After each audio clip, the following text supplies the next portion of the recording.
Okay po, magandang araw po sa inyo mga kapatid at muli. Narito po tayo ah, sa church upang mag-aral po tayo ng salita ng Diyos at sa pagpapatuloy po ng pag-aaral ay nawa ay marami natin matutunan. So ngayon po bago tayo magsimula ay tayo po ay manalangin. Ama makapangyarihan sa lahat, salamat muli sa pagkakataon na kami po ay makapag-aral ng iyong salita.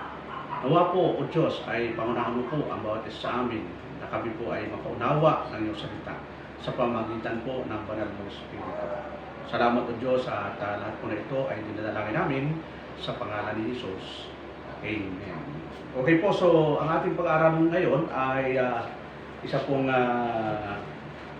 patungkol po sa the purpose of the church. So ano ba yung dahilan kung bakit may church? So para napag-aralan natin yung church. So ano ba yung purpose nito, no? So unang-una, tinan po natin yung the church is a repository of divine truth. So yung banal na kasulatan o banal na katotohanan ay nanggagaling lamang sa totoong iglesia o sa church. Hindi makikita natin yan sa labas o sa kanino man.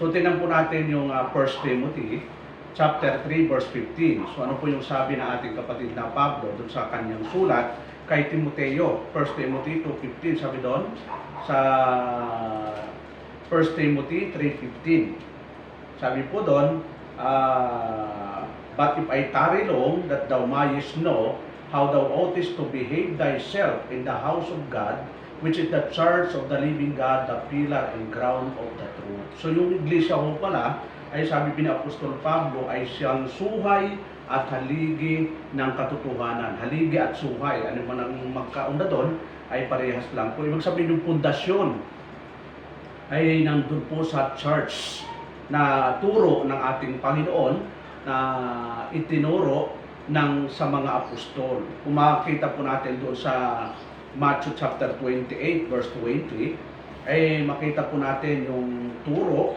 ay ibinigay sa mga apostol, no? First century disciples.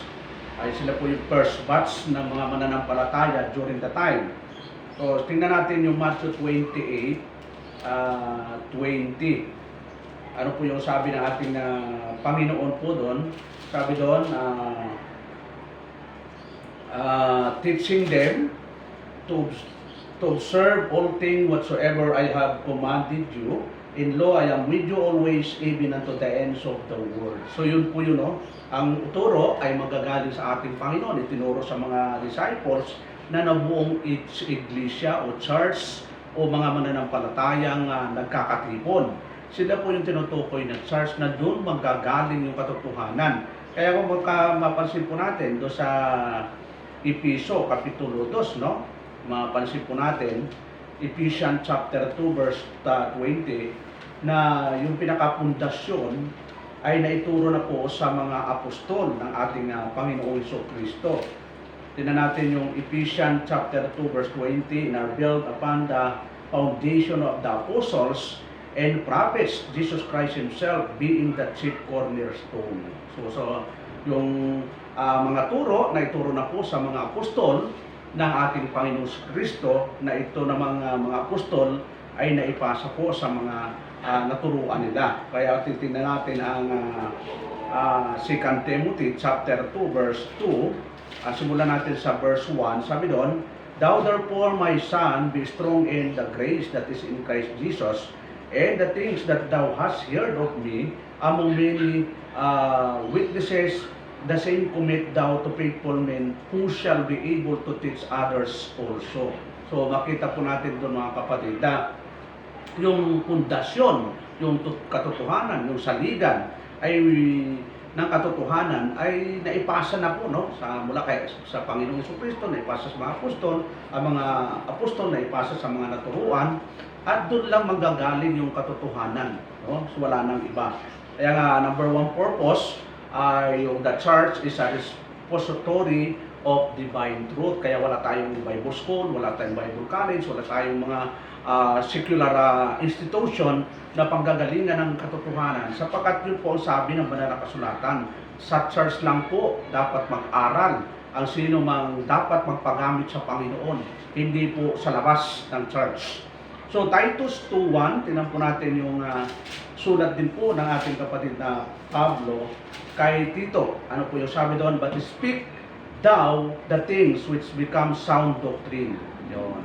Sino ang sinasabihan nito? Si Timoteo, na magsalita daw ng tamang doktrina. So tamang doktrina, siyempre tamang doktrina ay makukuha lamang natin sa true church, hindi sa labas, no? Kasi pag sa labas, kung ano-ano mga doktrina na yan lahat ng religion may kanya-kanyang doktrina yan na tinatayuan, at kaya kung maghahanap ka ng pag-aaralan, mamimili ka, kaya lang anong pag-aaralan mo doon. Samantalang dito po ay yung totoong iglesia, yun po yung pinanggagalingan ng tinatawag na katotohanan o banal na katotohanan. So number 2, the church is a home away for God's children. Spiritually speaking, ang iglesia po ang pinakabahay natin, no? Spiritually. Yun, kung may bahay tayo ng secular o physical, meron din tayong bahay spiritual. Yun po yung iglesia o yung tinatawag sa Bible na Temple of God. Yun ang number 1 talagang templo ng Diyos, yung iglesia. Yun. Secondary na lang yung katawan natin na sinasabi na we are the temple of God. So ang katotohanan nun, yung templong sinasabi, we are the temple, tumutukoy po sa kalipunan ng mga mananampalataya o yung iglesia ng mga tinawag ng Diyos. Kung makita po natin Ephesians chapter 3, verse 15, ano po yung sabi ng ating kapatid na Pablo? Ephesians chapter 3, verse 15 to 16, chapter 15. So ano po yung sabi po doon? Of whom the whole family in heaven and earth is named, that He would grant you according to the riches of this glory to be strengthened with might be His Spirit in the inner man. The whole family in heaven and earth is named. So, yun po yung tinatawag pong tinatawag na iglesia. Ito yung bahay natin, no? Na kapag ikaw ay may mga problema, mga dinadala sa buhay, pwede kang pumunta sa mga kapatiran. Na yun po yung iglesia. Yun po yung church, hindi po building, ha? Ang tinutukoy po na church ay mga taong mga tinawag, mga pinili ng Ama, tinubos ni Kristo, na born again through the power of the Holy Spirit, mga nabautismo at nadagdag sa kalipunan. Yun po yung church. Kaya mapansin po natin dito, mga kapatid, na ang iglesia po yun talaga yung spiritual home natin, na kailangan tayo po ay palaging nandun, yung attendance natin every Sunday, every meeting, every fellowship, kailangan tayo po ay palakasin natin yung ganung mga activity natin para for the glory of the Lord. Kasi nga po, yun ang kalooban ng Panginoon.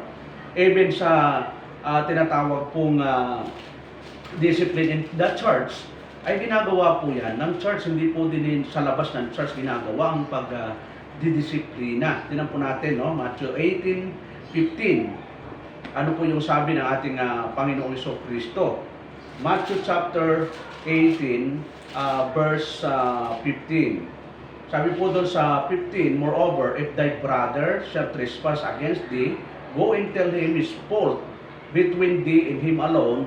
If he shall hear thee, thou hast gained thy brother. So yung church ang tinutukoy doon, mga kapatid, no? Na talagang kung may problema ay pag-uusapan, kausapin, at yun po yung mga ginagawa ng iglesia. Hindi po dapat nakikidil sa hindi mananampalatayan. Problema ng church, nakarating na kung sa barangay, nakarating na kani-kanino. So dapat nag-uusap po ang mga mananampalataya, sapagkat yun po yung bahay. Parang pamilya po yan Dapat ang problema ng pamilya lang po. Mag-uusap ang pamilya kung anong mga dapat gawin sa problema, yun po, no? At hindi na po dapat lumabas ang mga problema ng isang tahanan, no? Kaya minsan mga problema ng asawa, problema ng anak ay nalalaman ng buong barangay kasi nga hindi naintindihan ang problema ng pamilya. Problema talaga ng pamilya yan, hindi problema ng buong bansa, hindi problema ng barangay, hindi problema ng isang bayan, problema ng pamilya at lulutasin ng pamilya. Kaya nga kailangan pag-usapan. Ganon din ang church, no? Kung may problema ang bawat kapatiran ay pag-uusapan at nawa at sa tulong ng Diyos dapat ay talagang magkaayos dahil hindi maganda kapag magkasama tayo sa church, magkasama sa bahay, hindi nagkakaayos. Yun ang purpose na mag-usap. Yun po ang dahilan, no? Sabi doon, pangtatlo, the church is a training place where God's people are equipped with the knowledge of how to exercise their spiritual gifts. Ayun, yung gustong magpagamit sa Panginoon, yun, maging pastor, o anuman ang gusto mong ministry, ang training po niyan hindi po sa mga secular institution. Yan po ay dapat ay sa church manggagaling, hindi po sa anuman. So tinala po natin yung Ephesians chapter 4, verse 11 to 12. So ano po yung sabi ng ating kapatid na Pablo sa mga mananampalataya sa Epheso? And he gave some apostles and some prophets and some evangelists and some pastors and teachers for the perfecting of the saints, for the work of the ministry, for the edifying of the body of Christ. Ayun, so may ibinigay. Yun. Ano ang reason para ibinigay? For the perfecting of the saints, for the work of the ministry, for the edifying of the body of Christ. Pero sa yung mga ibinigay, saan mo ba sila dapat matuto? Siyempre po sa church, sa iglesia. Yun po yung magtuturo. Kaya nga kung babalikan lang po natin yung 1 Timothy 3:15, sabi doon, the pillar and ground of the truth. Ano yung pillar and ground of the truth? Yung iglesia na siya pong pinangpanggagalingan ng katotohanan. So, dito makita natin mga kapatid na kailangan po natin na maintindihan. The church is a training place. Yun. Ang iglesia doon natitrain. Kaya yun, kung mabibigyan ng pagkakataon yung mga men natin na magsong leader, mag-pray, yun, sumama sa pastor, yun yung kasi ayun ang training eh. Hindi ho natin papupuntahin sa Bible school, seminary, o anumang institution para pagka-graduate ay magpastor na po siya. Wala ho, sa biblical truth, wala kang mababasa, no? Ang church po ang may authority, may autoridad na turuan ang gustong magpagamit sa Panginoon. So, panghuli, bago tayo magtapos, the church is a God's light in a dark world. Yun. Ang iglesia, mga tao po yun, ay ilaw sa madilim na mundo. Yun. Kaya nga importante na bilang Kristiyano, mananampalataya, bilang iglesia, bilang tayo po yung tinawag ng Diyos, importante po yung magandang patutuo. Basahin nga po natin yung sabi ng ating Panginoon, Matthew chapter 5 verse 13 to 16. Ano po yung sabi ng ating Panginoon po doon? 13, sabi doon, you are the salt of the earth, but if the salt have lost its savor, wherewith shall it be salted?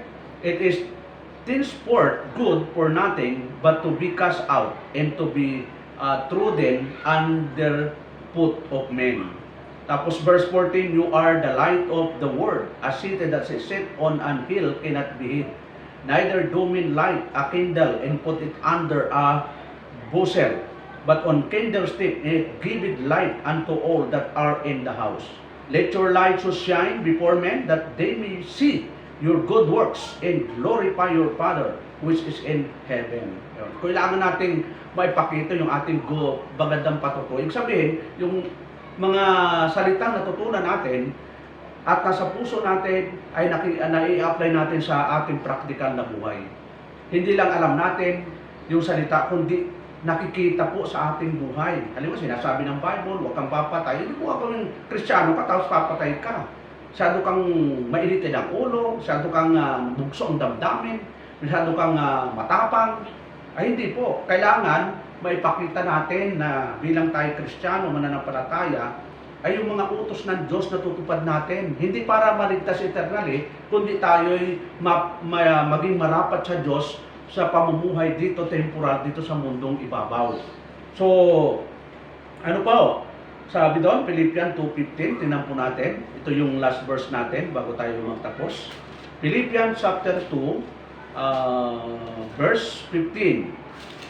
Sabi ng ating kapatid na Pablo sa sulat niya sa mga taga-Pilipos 2:15, sabi niya, that you may be blameless and harmless, the sons of God without rebuke, in the midst of a crooked and perverse nation among who shine as lights in the world.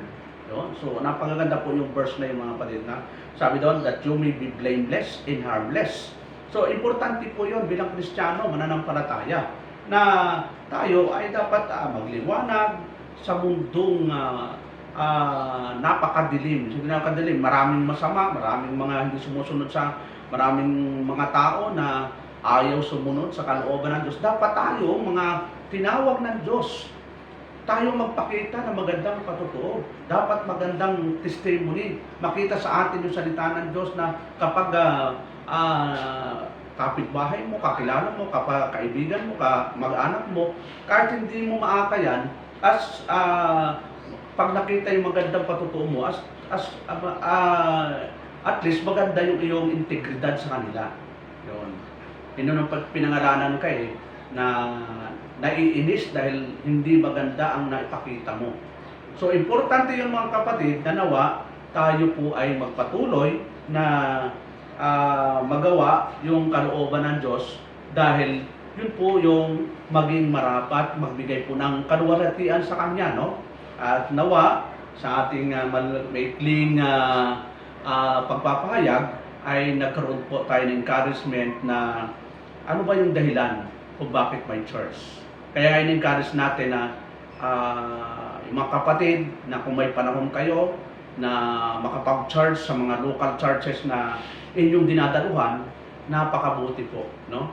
Dahil marami net yung matutunan, yan po yung kalooban ng Diyos, at dyan kapag nandyan ka sa church na bilang ikaw ay membro, kaisa sa katawan ng Panginoon, nag-glorify ang Panginoon, no? Nag-glory ang Diyos ng mga pangyarihan sa lahat, at ikaw rin ay magagamit bilang isa sa sangkap ng katawan ng Panginoon.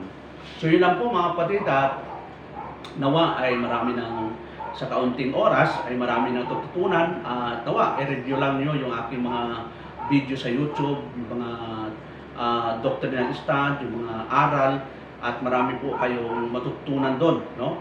Balik-balikan lang nyo kung may oras po kayo, at lalo na sa panahon ito na tumitindi na naman ulit yung pandemic, iba-ibang mga virus ang naglalabasan. Pero ang pinakamatinding virus, yung kasalanan. No? Wala hong minsan sa loob ng bahay, sa labas ng bahay, kapatid mo, kasama mo, asawa mo, pwedeng ma-virus ng kasalanan. Pati ikaw mismo, no? So, na ang panlaban lang natin, yung Word of God, yung panlaban lang natin, yung salita ng Diyos, na ang sabi nga na ni Haring David, ang salita ng Diyos, thy word is hid in my heart that I will not sin against thee. Ang salita ng Diyos ay nilalagay ko sa aking puso para hindi ako magkasala laban sa Kanya. So, yun lang po, no? At nawa ay patuloy lang po tayo na maglingkod sa Diyos na makapangyarihan sa lahat. So, tayo po ay manalangin na makapangyarihan sa lahat. Salamat muli sa pagkakataon na kami po ay nakapag-aral ng iyong salita. Nawa po ay palakasin kami sa espiritual na buhay, ano po aming mga pagkukulang, pagkakamali at pagkakasala. Alam namin, O Diyos, na bilang anak mo ay nandun po yung pagpapatawan nyo. Nawa, O Diyos, pangunahan mo kami at gabayan sa pangalan ni Jesus. Amen and amen.